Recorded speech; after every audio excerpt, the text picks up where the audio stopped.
Welcome to the Tech Egg. Don't get scrambled. Enjoy the video. In this video, I will show you how to make pasta using Atta. This easy guide will help you create delicious homemade pasta from scratch.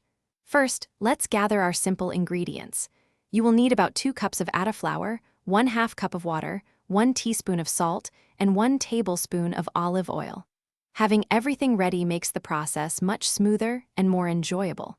Let's get started on our culinary adventure. Now that we have our ingredients, it is time to mix and knead the dough. In a large bowl, combine the Atta flour and salt. Slowly add the water and olive oil, mixing until a shaggy dough comes together.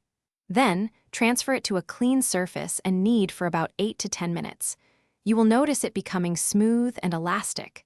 Finally, cover the dough and let it rest for at least 30 minutes. This helps develop the gluten.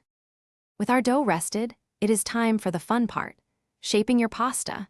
Divide the dough into 2 or 3 manageable portions. On a lightly floured surface, roll each portion very thinly, aiming for about 1/16 of an inch thick.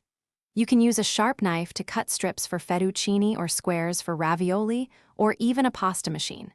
Remember to dust your freshly shaped pasta lightly with flour to prevent it from sticking together. Finally, let's cook and enjoy our delicious homemade Atta pasta.